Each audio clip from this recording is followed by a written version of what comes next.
This isn't an 18 up panel, is it? Okay, I'll try to keep it to frickings. Frickings and shoots and darns and arses. Well, I mean, we'll see. If you're extremely sensitive to any kind of bad word that might accidentally slip out, then maybe you should accidentally slip out. All right. So, but I'll try to keep it PG-13, PG-14, PEGI-12, whatever. Do you guys know PEGI-12? Like whenever you watch the UK version of a trailer, it took me so long to figure out why the guy was going PEGI-12, but now I know. All right, questions, hit me. I know you got them. You got the Q's, I've got the A's. It only takes one to get started, or the 5 I've already had. But how's my day? It was okay. I am jet lagged still from being in the UK for a week and getting back the day before MAGFest 8.5, but I'm okay. I woke up and shower, shave, and hotel coffee, and came down and started selling CDs.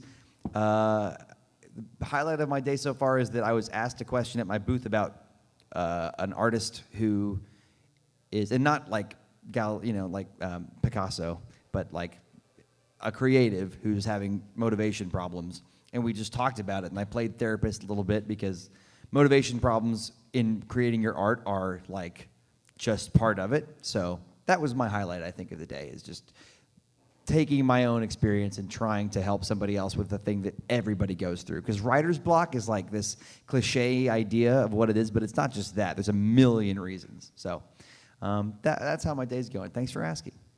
All right, welcome, new people. I started a bit early, but now we're pretty much into it. It's 2:29, so I'm going to officially say, welcome to the Brentalfloss FAQ live panel. Glad you're here.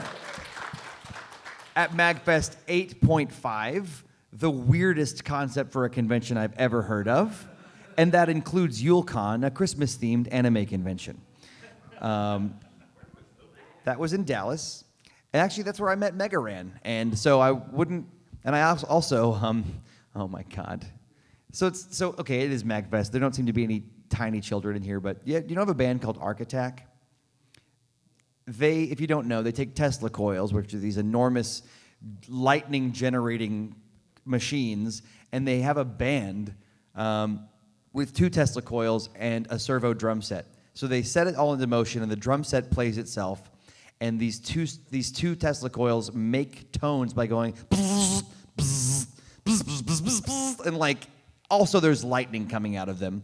And then the guys in the band put on suits that are like conduct but insulate them, so they can get in between and the lightning goes in and out of them even though it's not killing them. And I'm just going to say, while I would not publicly recommend any use of illicit substances, they got me more high than I had ever been in my life. And I understood then why you would have a band made up of 2 Tesla coils and a robot drum set. So even though I think you should really strongly consider and weigh your options when it comes to using any illegal substances, good Lord, those guys. I can't believe that I remember my name after that night. I think actually I was delivered to my bedroom by a cloud. But anyway, so thanks for asking. Oh, right. I went into the YuleCon thing. Man, jet lag's a wily mistress. I am really just bodily here, but in other ways, just kind of, swimming around in a sea of what? Okay, so other questions? Yes? I was at MAGFest 12 earlier this year, and I talked to Smooth the Group, and he said that you guys had talked briefly about working together. I know he's kind of skyrocketed in popularity as of recently. Far past me, yes, go on. So I'm curious if that's still in discussion, or if that's still... He's still open to it, and I'm still open to it, but neither of us have a concept. It's almost like, how do I say this? Clearly, his work has merit. Clearly, he's kicking ass on the internet, and everybody likes what he does, and I think he's got a great brand, and he's doing very well. But it's not like he and I are seeking each other out. It's like we're both getting tweets all the time about, Smooth, why don't you work with Brentalfloss? Hey, Brentalfloss, why don't you do something with Moulin Group? It's like we're collaboratively betrothed by the internet. But neither of us really, and this is just my take on it, but the thing is, if he really wanted to collaborate, he'd bang down the door. but he hasn't. I initially contacted him to do BioShock Infinite with me, but then I realized I wanted it to be really goofy. And frankly, he's extremely talented, but I've never seen him be goofy once in terms of his music. He's smooth McGroove, not goob McGroove, you know? So, you know, I think it could happen, but I just don't have a concept. I don't want to do a video just to be able to say, hey guys, me and Smooth McGroove did a video, click on it, because that's clickbait, and it, you know what I mean? Like, I want them to go, this is a video that could not have existed without this collaboration. Brentalfloss could have done this on his own, and Smooth could not have done this on his own. And every time I talk about this, because it comes up at every panel now, I was the loud one? Sorry, this sound guy came in earlier and made it sound like I was being too loud for turning up the mains, and then all I could hear is the next door thing. So that's fine. I'll just be in my little island of paneling. Yeah, it'll probably happen, but what I really like is for some genius fan to say, hey, why don't you guys do schwa? That probably shouldn't become like the topic of multi-discussion, because I think you're all very smart, but together we will all have a bunch of dumb ideas before there's a good one. But if you have one and reflect on it and see me after the panel, hit me with it, because the worst thing I can say is, nah, but maybe it's like you have the magic key and you're like the special thanks at the end of the video. So if you have a concept that you'd like to see, that you think you'd fully enjoy beyond the fact that suddenly he and I are in the same video, let me know. Thanks for the question. I bet there's another one somewhere. Is it you? No, it's not you. Okay. It's you. Hey, by the way, if you've heard the saxophone parts in Yoshi's in Baby Mario or Papa Yoshi, or also the saxophone part in Intro to Philosophy, which is the first track off my new album, that's Joe Newman, and he played the saxophone on those tracks. So, here's a question. What's your go-to hangover? My go-to hangover cure. When I have the time, like whatever lumberjack special they have at a diner. Like, I need the eggs, American cheese scrambled, none of this frou-frou other countries stuff. Processed Velveeta, you know what I mean? Like, made mostly of plastic and some kind of polyhybenols. I just made that up, but it's probably true. Bacon. Toast that is so buttered that it shines. Hash browns are optional because I never really, you know, like they're just filler. They're just like the fries of, you know, diner food. Maybe a small pancake or waffle stack, and coffee as if it's keeping me alive. Because in the moment of a really bad hangover, it totally is.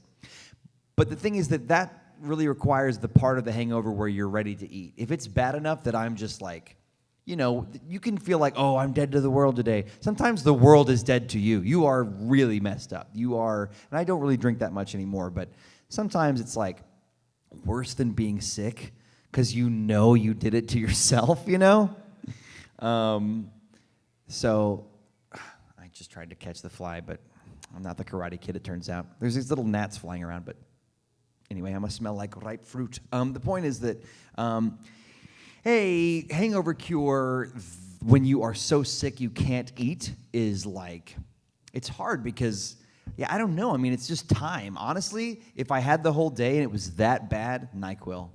Knock myself back out and sleep the toxins out. Take a huge glass of water. But a lot of it's preventative, you know, water and ibuprofen the night before. And if you sleep so hard that you don't wake up and pee, you'll pee in the morning, fine. But drink that glass of water with some ibuprofen. But yeah, I mean, if it's one of those I'm not even able to eat, then, you know, you're just in bad shape. I've never believed in the whole, like, well, you're going to make a drink out of Tabasco and make sure and put some, you know, like, put some dog urine in it and eye of newt and also a liver of a chicken and mix it all up. And that's, you know, like, because you're going to be hungover. Your body's full of toxins and it's pissed off. So anyway, thanks for the question. Other questions. By the way, Mikey from the original configuration of the Megas just showed up. That badass. I am honored that you are here. So, questions, comments, queries, free stuff, flyers? Yes. After the Gamer Iron Chef thing yesterday, were you able to keep everything down overnight? Yeah. I was very full because I came hungry. So the first couple dishes, I was like, nom, yes, nom. Oh, there's 6 more. Okay. So but yeah, the fish cake thing was kind of like, if you put the wrong glaze on salmon and it's kind of overly fishy, it's just a really weird and kind of offensive combination, even though the other stuff from the Canadian team was really good. So I kept it down, yeah. Was the Swedish fish in the ramen that bad? Yes. I love Swedish fish, but do not eat Swedish fish with chicken seasoned ramen. They can say, oh, it was garnished. No, it's the secret ingredient. So I assumed they knew what they were doing.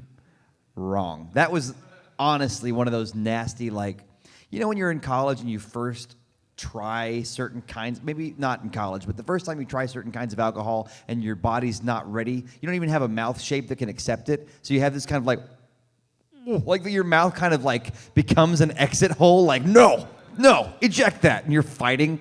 That was a Swedish fish with ramen. It was nasty. And if you don't know what we're talking about, Gamer Iron Chef yesterday was exactly what it sounds like. I was one of the judges. Most of the dishes were from good to great, but yeah, no. They were it's garnish, but there were secret ingredients that you're not secret, but special ingredients you had to, have in the dish. So anyway, yeah, I saw a hand back there before. Yeah, Lewis, what's up? By the way, William from the 1UPs just showed up. This is like an all-star. Got Mikey from the Megas, William from the 1UPs, and a guy that recorded on my albums. I feel like this is pretty cool. The place to be. All right, Lewis, hit me. I know when you were younger, you did a bit. I did a what? When you were younger, when you were a kid, you did a little acting here and I there. did a little acting, yes. And you write things for plays and whatnot. But have you ever thought about going back to maybe a little more professional acting? No, because I was an acting major in undergrad, and I learned that I love to perform and entertain, but real acting is hard and takes a lot of homework. And you can be a really good faker, and there's plenty of renowned actors who are essentially great fakers. But real acting, and this is, I got a bachelor's in it, so I'm going to speak with a little bit of authority here. You have to think about it before you do it. You have to write down, what is my character saying? Because a line like "I love you" does not necessarily mean I love you. If in the scene you're about to leave and you're basically saying "screw you, buddy," then "I love you" is not going to be the same. But if what you're really saying is, "Hey, please let me borrow your sweater. I love you." That's a different thing. And if you're saying, you know what I mean? Acting's all that. You forget all of the inherent meaning of the words and have to make new ones that are underneath all the words you're really saying. Memorize that, then go to rehearsal, then have the director tell you which ones are wrong or right. Then weave it all together and do it every night on stage, or do it in on a film set where you're going to do it over and over again for a week, but wait 45 minutes and then they go, "Okay, now go." And you just do it again from memory. You can't fake that way unless you have much more time on your hands, or a director who's just, you know what I'm saying? Acting's hard. Performing, entertaining are less hard. So, would I want to do professional acting? Look, if I had a friend who was making a feature film and said, "I want you to play the crazy doctor in one scene," you bet your ass. Yes.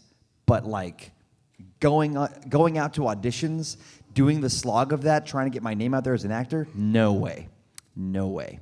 Not that it's not, it's great, it's respectable, it's just, it would be the same as me going, "I think I'm going to try to do pro tennis." It would be a big leap at this point. But yeah, thanks for the question. Other thoughts, other questions? Yes?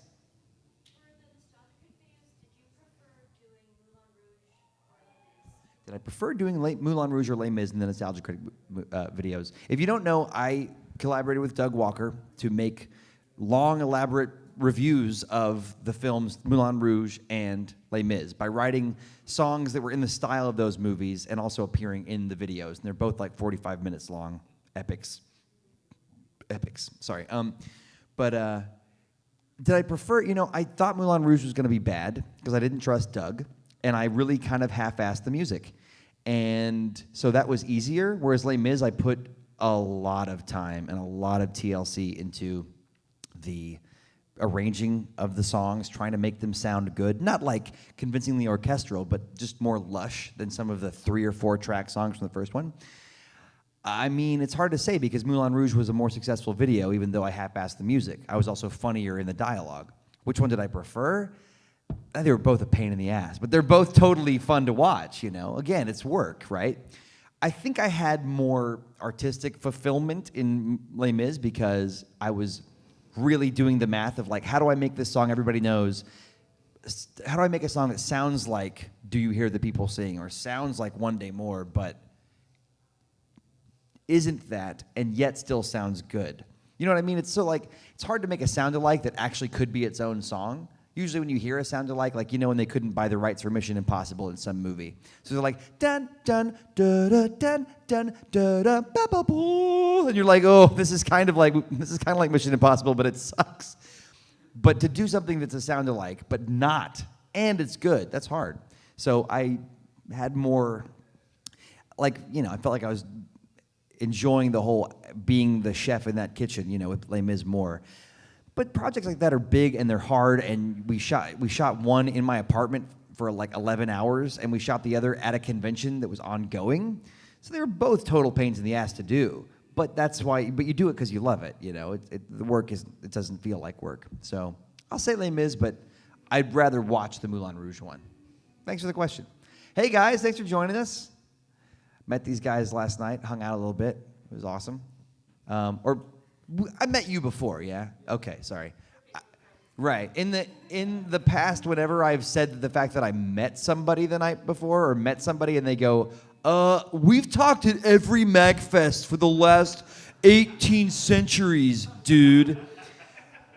I always make that mistake, so I try not to screw that one up. I really broke one guy's heart one time, apparently.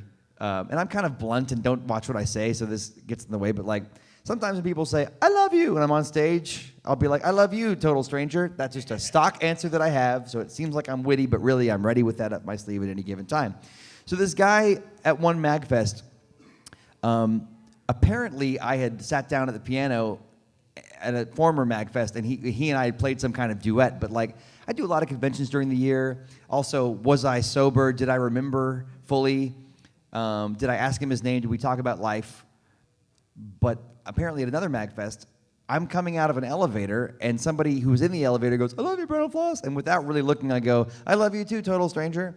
And he goes, we played the piano together as the elevator's closing. And it was like, wait. And I realized I really need to maybe stop saying that when it's not on stage. I love you too. See? I can learn. I can be taught. I almost said League of Legends hat, but no, that's a Pokemon hat, but they have League of Legends hats in that style. Anyway, yes. I'm technically right. All right, yeah, questions. I know you have them. That's why you're here. Yes. Yeah, you. Anyway, so, just being a dick, I'm sorry. Go ahead. So you kind of have like in your appearance, kind of like a character look. Kind of feel like you noticed. I noticed that in the comic. Yeah. You kind of have certain look to you. We turned my head into a brand, yes. Yeah. It's a trademarked look, yes. So how has that like affected you in your life? It's a great question. It's an amazing question. I want to look more like you, sir, with the bandana, except obviously bald. I want a beard, and I need glasses. I'd like to have, I mean, you know, like that kind of, but like beardy and bald, right? I'd like to be the hat, glasses, beard guy. But if I'm hat, glasses, beard, Brentalfloss, I'm not the thing that they know as Brentalfloss. It's really a strange thing, because like, was the chin strap ever in? Was it ever the go-to? The cool, like, ah, yes, we all are cool and have chin straps. Say again? The League of Virgins. Is that what like a Muslim woman gets if she blows herself up? I'm sorry, that's insensitive. I think most religions are silly, but Islam is especially so. Sorry if that offends you. Go away if it does. Or stay and be offended. Whatever. Everyone is welcome to come be offended or not. I don't care. Sorry. The thing is, let's break that down briefly. This is probably a joke you've heard some variation of, but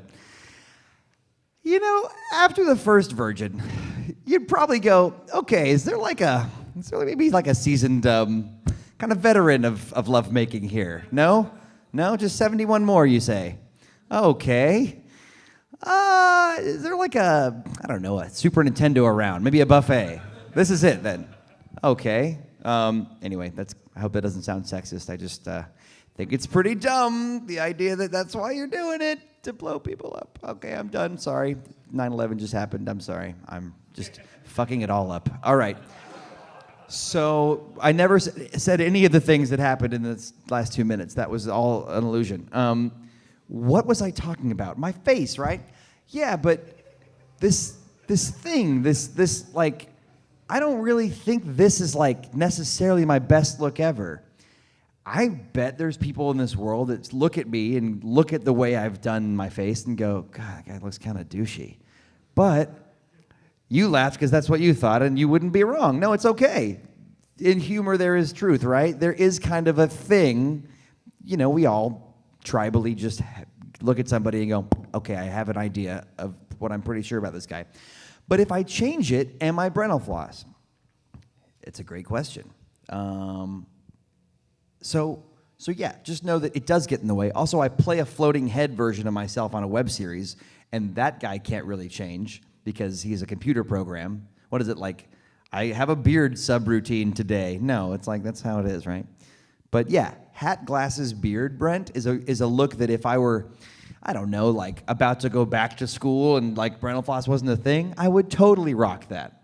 But yeah, so I think that pretty much answers your question. My girlfriend really wants me to have a beard. She likes it, but most of the time I've got to have the Brental face. Yes? Well, I was going to say, Weird Al reinvented his look, and he still managed to pull it off pretty good. True, but I need to get to the Weird Al level before I can go, this is my new look. And also, never mind. Oof. I was going to say his look was more in then, but to be honest, I think there was a time, I don't know how chin straps fit into the whole, like, they were cool at one time, now they're not. I think they were just always just a thing you did if you don't have a jawline. And instead of wearing shadow, like, you go, hey, I can just have hair there, and it looks like a jawline. And then you see the guys who have, like, the big bulgy goiter neck, and they've got a arbitrary line of hair, and you're like, yes, that must be where your human bone is. Anyway, yeah. But I'm one to talk. But anyway, thanks for the question. Oh, wait, no, shit. Did you just have I'm sorry, my jet lag brain has me rebooting every 15 seconds and going, where am I? I'm in safe mode. What did you say? Well, I had just mentioned that, Weird Al changed his look, yeah. And did I like his new album? I enjoyed it. I thought it was a little short. I mean, I don't know. Weird Al, to me, feels like the guy oh, man, let me be clear. Worshipping? No. He was a big influence when I was 11, and still is, but, I mean, I don't know. It was fine. I wanted more stuff I really liked. It felt scattershot and just like, I like that's what I call polka. I liked the first half of the Foil song, but then it fell off track. Tacky was okay, but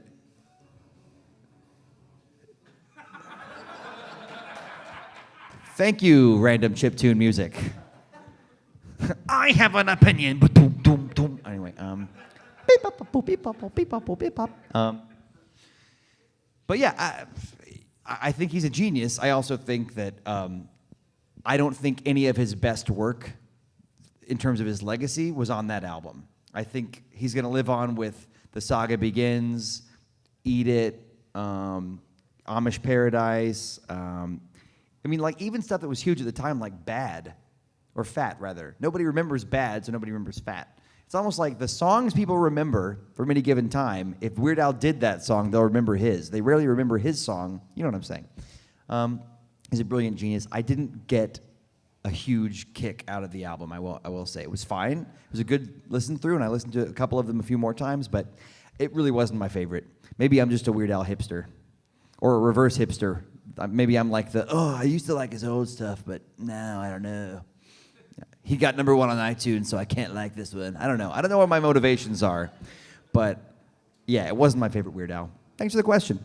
I know there's more. I know there are. I can see it in your faces. Even the guy playing his freaking 3DS. Think about your actions. I have a heart. Oh, you are too. Cool. I'm glad you friended each other. Dicks. Anyway. Am I a good Let's Play to play to? Am I a good background music? I'm really getting mean now. I'm mostly kidding. Anyway, sorry, that's the teacher in me coming out. Because I'm really, not cruel, but like really snippy and like the scorpion sting when my students are like clearly not paying attention. And it's fine if you're not, but why are you here? Anyway, so I'm sure some people have more questions though. Yes, hit me.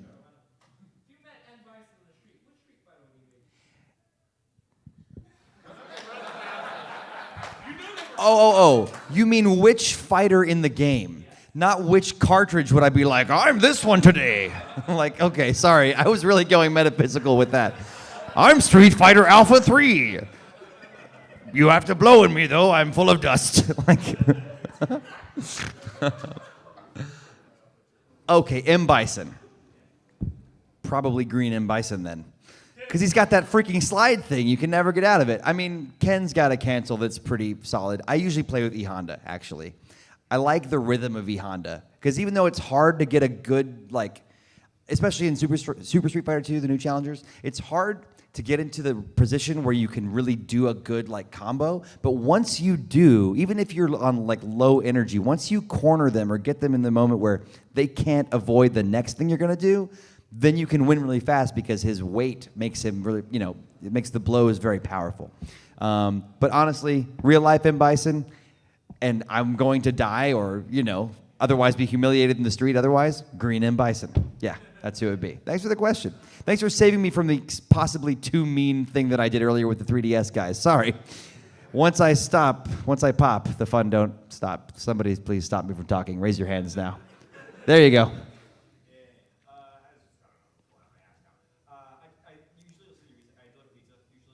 Uh-huh. So is there, and I have no idea how this would work, but at any point in the future where you guys talk about pizza, because I feel like that would be kind of Is there a point in the future where I'd write a song about pizza? If a company that sold pizza paid me very, very well, I would write a song about pizza. Are any of you guys old enough to remember? Say again? How would it go? I find the most logically sound song about pizza to be the what is it, Bagel Bites theme from the 90s? Let's talk about this for a second and the inherent logic of a pre-low-carb society. Pizza in the morning, pizza in the evening, pizza at supper time. When pizza's on a bagel, you can eat pizza anytime. What? That's like saying cheese fries in the morning, cheese fries for your whole freaking life. Why? Because they're on a burger bun. It doesn't make any sense. But I'd probably do like, let's see. Is this the one I want? It'd be like this. Just a cover, but very metal. Pizza in the morning, pizza in the evening, pizza at supper time. And pizza's on a bagel, and pizza anytime. Satan! Yeah, that's how it would go. It would be amazing.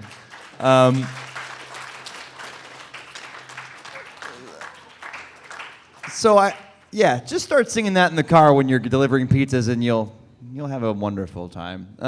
Actually, to be totally honest, I sometimes wish. While I love smartphones and I love the technology that's happening and could only happen in this time, I do miss certain things about my childhood that I wish were still true.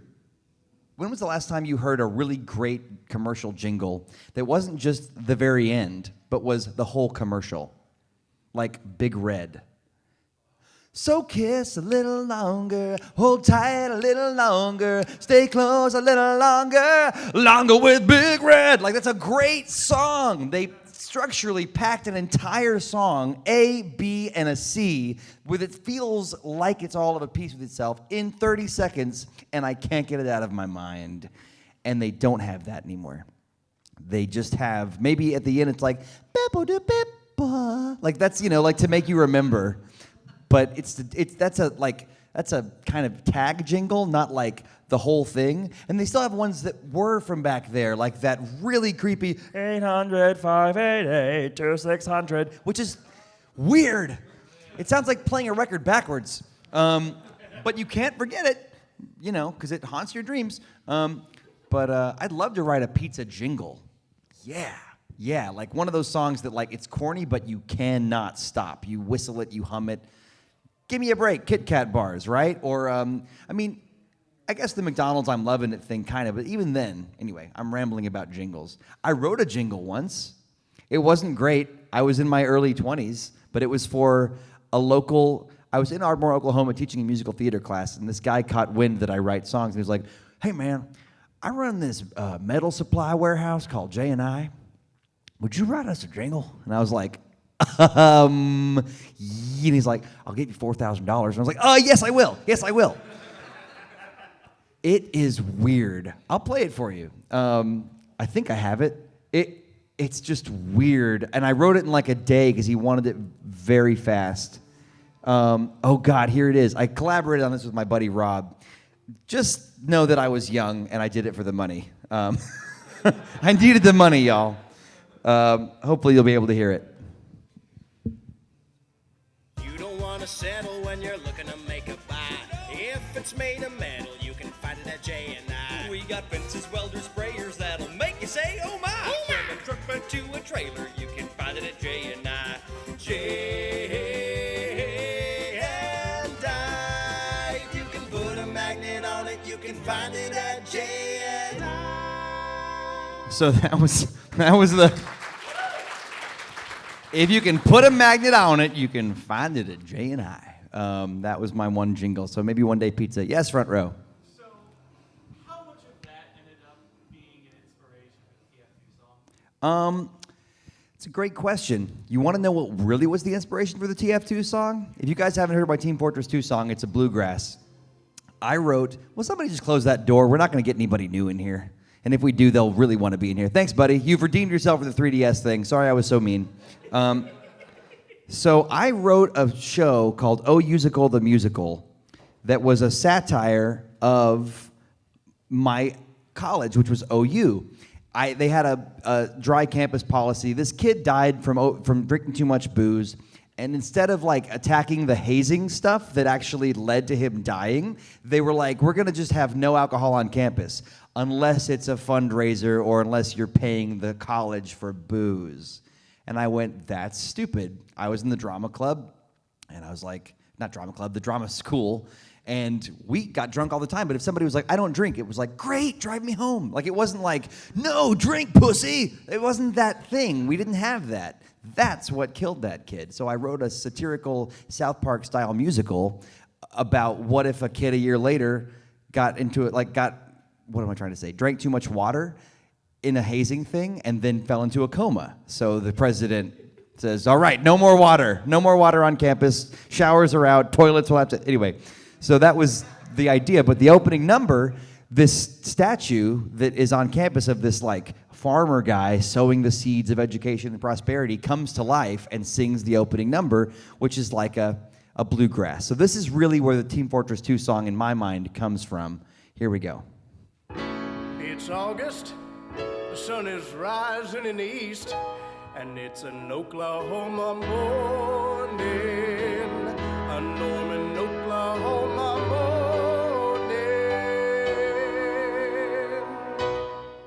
There's a normal morning forming right outside the dorm, and if you listen close, you'll hear the students say, it's 5 minutes to 9:30, and they come on like a hurdy. Yes, it's gonna be a normal Norman day. We've got restaurants and shopping, there's plenty to do. A million ways to get your kicks, but you better get it done before the setting of the sun. So that was it. If you're interested for some reason I couldn't understand in more of that, it's on my Bandcamp page, Oh Musical the Musical. But yeah, that was the inspiration for the Team Fortress 2 song as far as, just enjoying that really simple bluegrass stuff. But thanks for asking. Yes, Lewis. Yeah, I feel, in all honesty, like sometimes when I do panels, they take a turn where I feel strange about doing certain things later. Like one time I made a joke, like a blind guy made a joke at me, and then when I made a joke back, the whole room was like, that's not cool, man. Even though I don't agree. I think that if you never mess with somebody with a disability, then you're actually just patting them on the head and saying you couldn't handle that, Like if you would mess with your best friend and slap him in the nuts and like when you're kids, right? But you won't do that to the blind kid, then you're saying, "Oh, sorry, you're not normal. You're not one of us." So like he stands up and says, "They didn't let me into your concert because of my cane. What are you gonna do about that?" Like, and he was kind of like, he seemed to be like jokingly messing with me by being like really blustery about it. And I was like, "Now see here, you," and I thought that was funny. But the room was like, and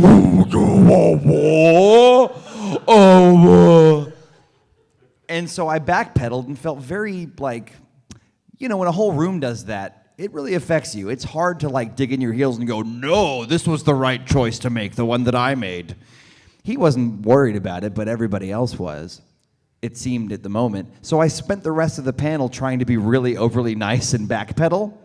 And the song that I wanted to show you guys is actually quiet, sad, vulnerable, unlike my usual stuff. And so I'm feeling like I want to do it towards the end because I was just a total prick to strangers. And that's a pretty crazy shift on the little gear shifter thing there. What is that even called? This is how long it's been since I had a car. Drive shaft? Fuck it. Okay.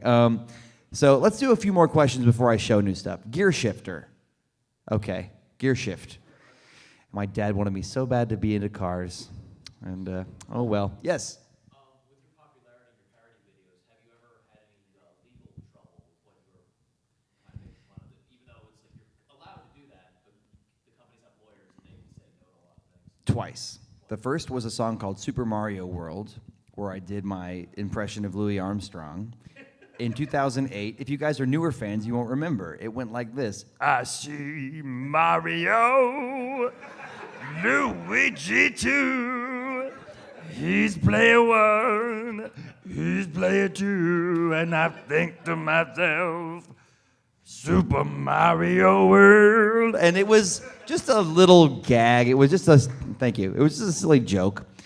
But the people that owned What a Wonderful World were like, you can't do this. Sorry, you can't. The end. And I was like, but could I buy a mechanical? Nope, sorry, can't. Could I, it's a pit, could I? Nope. And that was at a time where certain companies realized that YouTubers were lawyerless individuals, and all they had to do was say, we'll sue the pants off of you, and then chop up the pants in front of you and laugh. Like, we will really take you for, they were bullies. And I was broke and just out of grad school, so I was like, okay, the end. And that song lives no more. I think I might have put it back since, I forget, but they were dicks about it. And then Nintendo Bohemian Rhapsody, I made...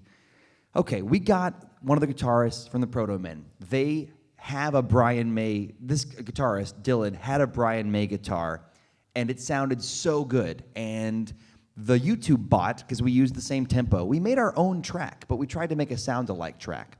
But it was all from scratch, a Bohemian Rhapsody, right? And the YouTube bot picked it up and goes, we think you're using third-party material from Bohemian Rhapsody. Now, I didn't read the fine print enough to realize they meant stolen audio. They meant cut and pasted audio from that original song.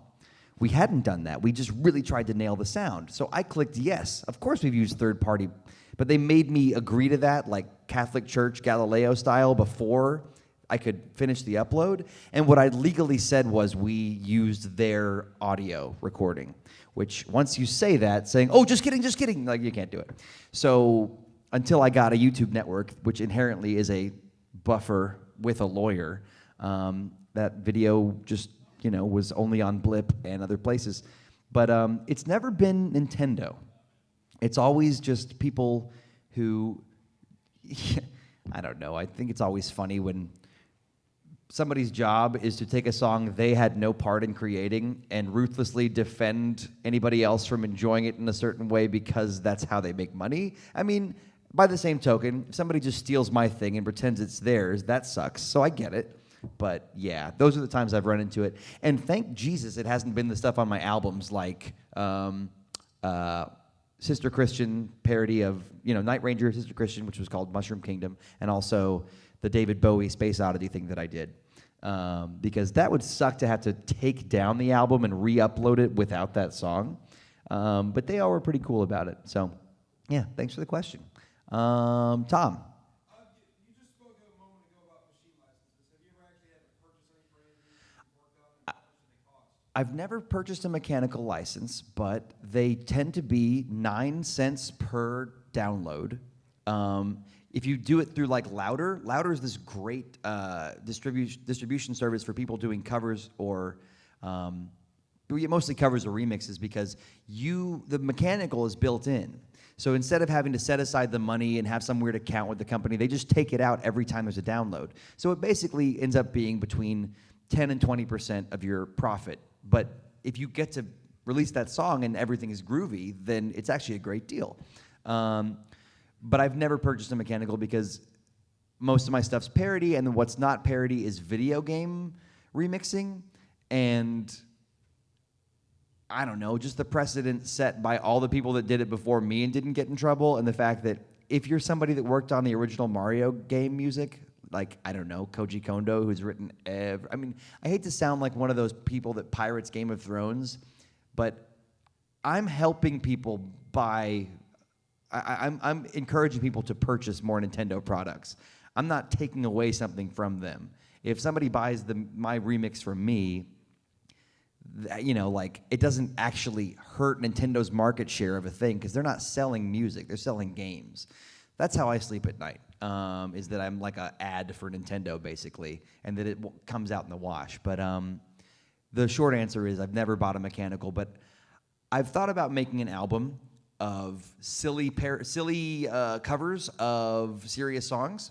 Like, my girlfriend thinks I should do Love Hurts, and but like in the old Spike Jonze style or somewhat in that Weird Al polka style, like really fast breakneck bluegrass. But Love Hurts by Nazareth, by the way, right? Which is like, love hurts, love scars. But instead like, ba-dum, love hurts, boom, love scars, boom, love wounds, boom, and Mars, breaking glass, gunshots, screams, like, what's the song I love? 1 second.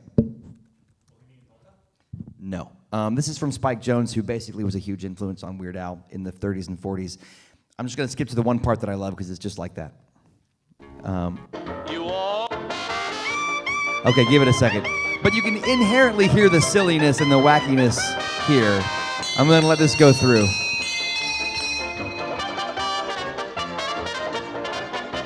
You always hurt the one you love, the one you shouldn't hurt at all. You all... That's the best one. Boom, boom. And even though it's like totally like third grade silly stuff your grandpa shows you, I think it'd be so fun to do songs like that, kind of in the tradition of Spike Jonze. You don't see that much anymore. Like, what about Christina Aguilera's Beautiful, but done like really fast and really goofy, For that, I would need a mechanical. But thanks for the question.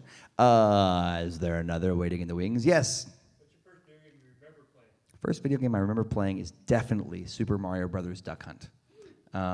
My dad played Duck Hunt when he bought the NES all night, and then later the next day after I got home from school, I could try it out. But Duck Hunt didn't really interest me for some reason, probably because I was really bad at aiming the sight. But Mario Brothers, that was the thing, like in the music, it all just kind of, it was my first hit, you know what I mean? It was my first time to go, oh, this is a cool thing. In fact, just a story.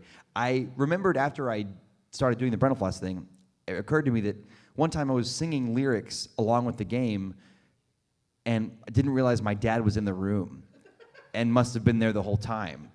And I was pissed. I was like 5, but I was so mad that somebody would have heard what I considered my little, like my own little world of, who knows what I was singing, right? I was just trying it out to sing in real time along with the thing, and the thing is, I don't think he was being a ninja about it. I think that I was just really into like singing along, and then went, oh, Dad, why are you in here? Nah.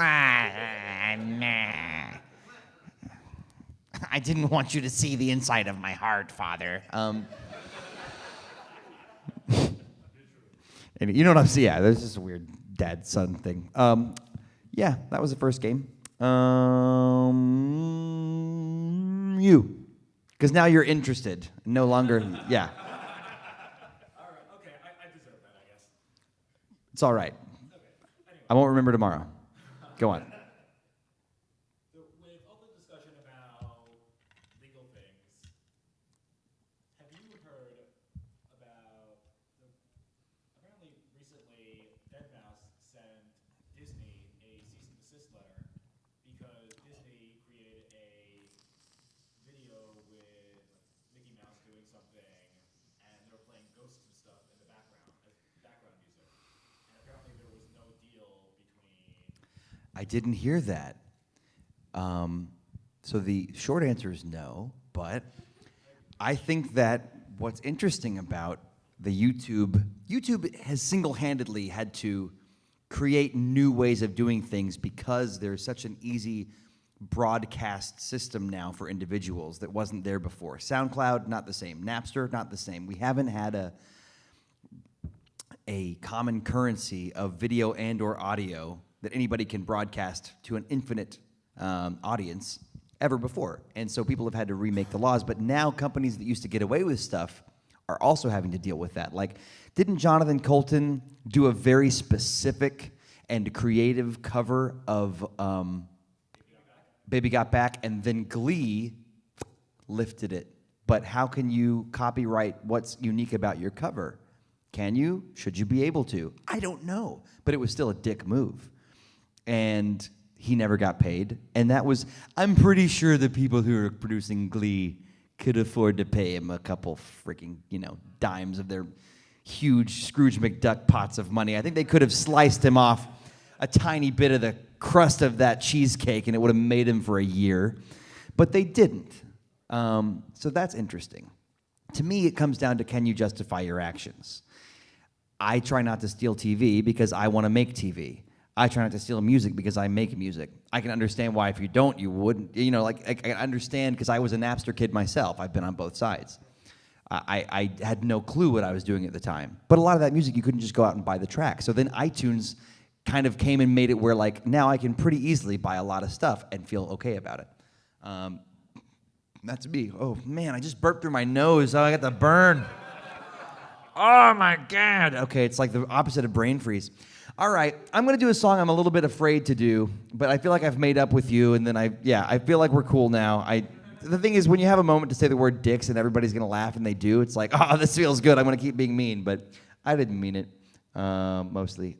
So this song is not a follow-up to Earthbound with lyrics, but it is about Earthbound. There's a character named Jeff, and the moment before he joins this party of kids that are going to go save the world, he's got a pretty crap life. He's in a town called Winters, where it's always winter. He hasn't seen his dad in 10 years. He's at a boarding school. He's kind of one of the bad kids, but probably not because he's a bad kid, because nobody understands him. And this is a song about that, using the music from that part. Whenever I heard it, I always thought it sounded like Ben Folds.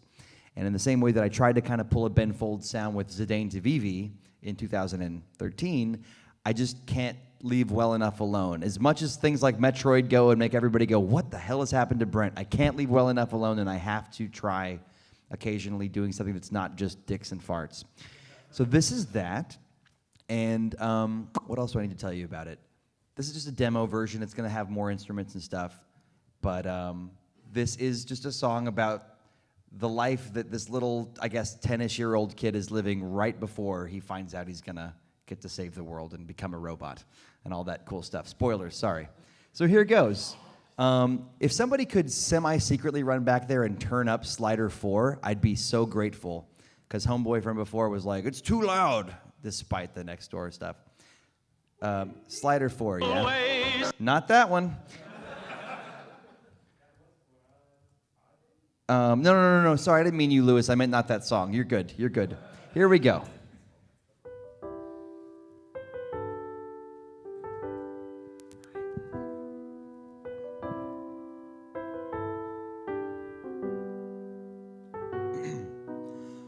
The noble pine stands alone, no one to see how tall he's grown in his frozen home. So he stands in the snow and the north winds blow. It's a cold little life here in winters, and there's a boy all alone, no one to care how tall he's grown in his frozen home. So he stands on his own like the pine, and as the snow falls down, it never makes a sound. Sure, it seems to fly around, but it's headed for the ground. This winter's gonna be long, yeah. This winter's gonna be long. And in his dreams he can fly, a daring genius, hero guy, with a dad nearby. But he wakes and there's snow and the north winds blow. It's a cold little life here in winters. So will he live like the pine, perfectly still, just kill in time, in a slow decline? Or will he come to be something more? Maybe adventure lies beyond the snowy skies, with a purpose and a friend waiting just around the bend. Till then he's gotta be strong, yeah, 'cause winter's gonna be long. This winter's gonna be long. The end.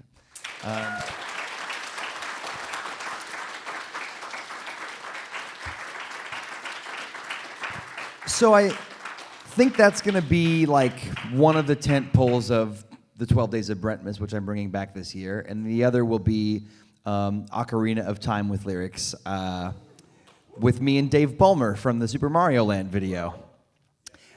And without spoiling too much, it's going to be an 8-minute long epic.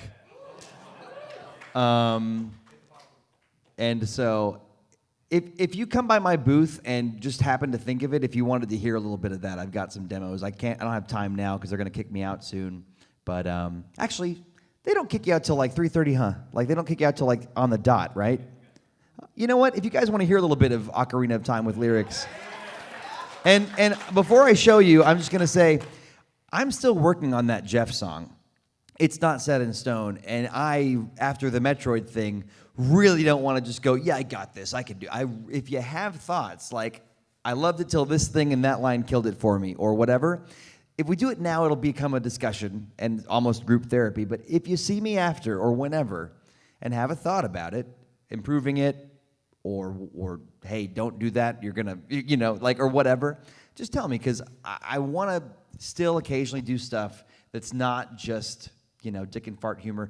Dick and fart humor is something I love dearly, by the way, but I like to do something a little bit different, and so any thoughts on that would be appreciated. But here's the beginning of Ocarina of Time with lyrics. Now, one thing you should know is that Dave did this demo. We've written the lyrics together, but it's the same idea where we argue about the game, but I tweet in the video that I'm not a big fan of Ocarina, and then all these tweets show up of all these angry people, and then he Skypes me like, dude, what did you do? Oh my God. And it's like, stop before you say something you might regret. And that's where the song starts. What else do you need to know about it? Oh, he's doing all the voices because he made this demo himself after I recorded scratch track stuff. So I'm not going to get that far into it, but let me see how far we can get. Which one is it? Oh, poopy. I think this is it. Ocarina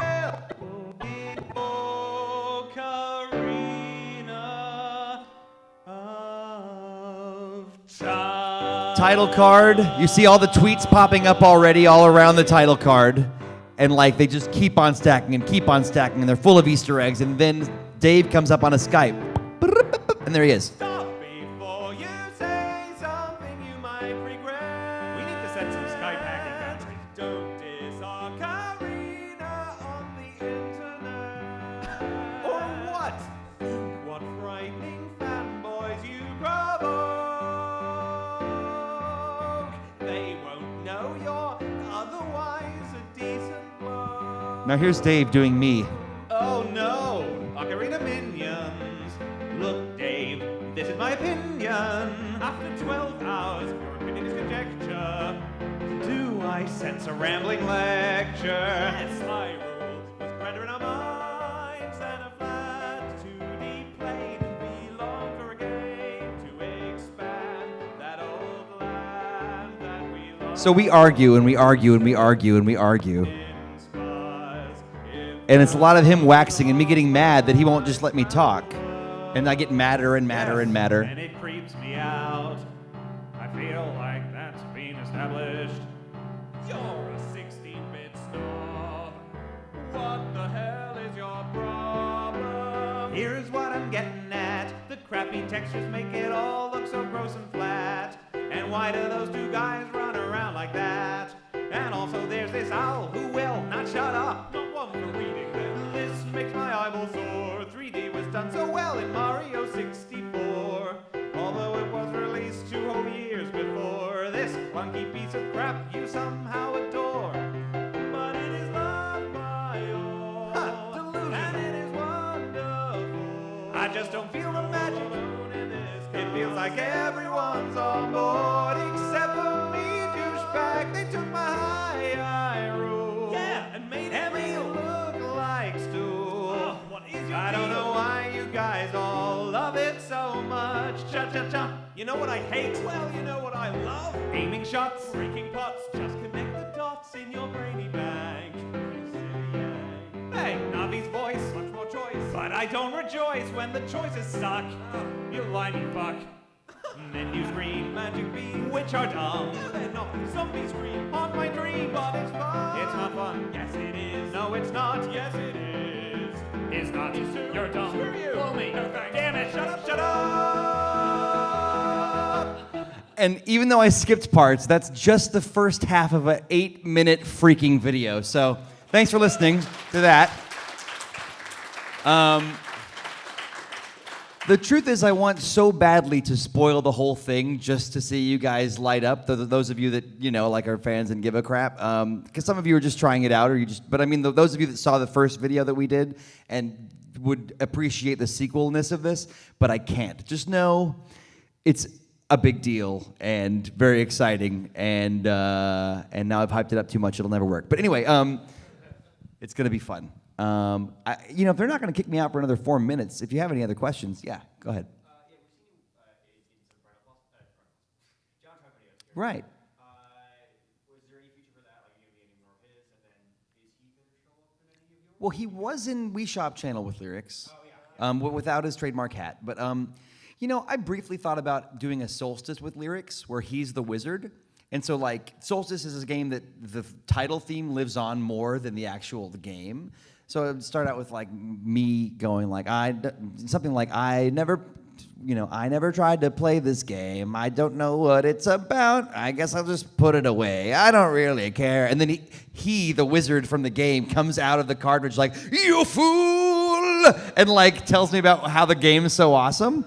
But nobody knows Solstice. So it might be a lot of work for everybody to go, yes, that was funny, I guess. I don't really get it. Like, I don't know.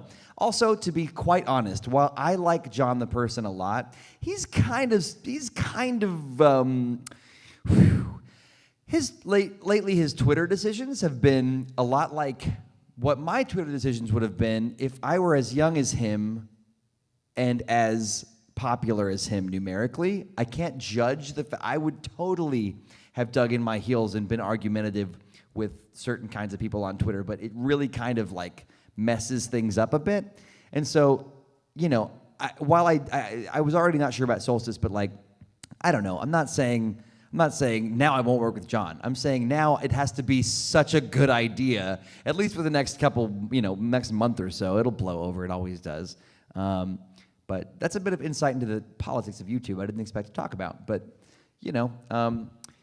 it could happen, but it's going to have to be the perfect role because, again, like Smooth McGroove, if I was a good choice for Mr. Clean in his video, I think. And he was a good choice for somebody that looked funny being kind of like, so like he nailed it. But if there's not a good puzzle piece fit there where it's like this was the right choice, then it's better to not do it. Because when you build a video around collaborating with a person, but you don't have a concept other than them being in it, then you get the completionist cameo in an old JonTron video where he's there for no reason. And Gerard's a great guy, but like there's a video of JonTron's from the early years where he's there for no reason. Just, sits there and like is there in bodily presence and then isn't. And it's like, why did you do that? What was the point? Did it make the video better? That's how I kind of feel with collaborations. Like it needs to be the right choice. But I think I have time for one more question. And then if you have extras, what I'm going to do right after this is I've seen some of you at my booth, but right now I'm going to go to my booth straight there in the merch area. If you wanted to grab a CD, I don't obviously charge for autographs. If you wanted to just, like have me sign your badge, take a picture, handshake, butt slap, whatever, I'll be there for that. So I'm going there, and no pressure. There's lots of other stuff to do. But yeah, let me take one more question. Yes. Okay, so based upon the fact that my favorite song from you is Final Fantasy Classic with lyrics. Yes, thank you. What is your favorite Final Fantasy and why? 4, because it was the first one I fell in love with. I played 1, thought it was okay. Then I played 4 and went, oh my God. This is the coolest thing ever. This is so adult. Oh my God. And I go back and play it now. It's like when you watch Batman Forever, when you're 9, you're like, this is so grown up. And you go back and watch it and you're like, Jesus, I was 9. They really got me. Wow. I thought Jim Carrey's performance was so sophisticated. But Final Fantasy IV is like that. But it's like Mother's Milk, right? The first one you really love. So many people, it's 7 for them. But that's because it was the Grand Theft Auto 3 of Final Fantasy. It was the one that thrust it into the mainstream and no longer was culty or, for certain kinds of nerds. It was for everyone.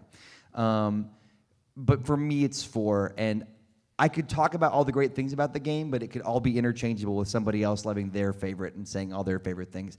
It's just the one that made me think about it all day, like a crush, like going to school and thinking all day about, oh man, I get to go home and figure out how to beat the Dark Elf Prince. Oh my God, this is gonna be awesome. Like fiending for more of the game and waiting for Saturday where I'd wake up extra early, like at 4, so I could get enough in before we had to do anything that day. Yeah, definitely Final Fantasy IV. Okay, thank you so much for tolerating me. I've been Brentalfloss, and if you have anything to share or anything you want to interactively do, I'm going straight to my booth in the merch area. So if I don't see you, have a good one. Bye.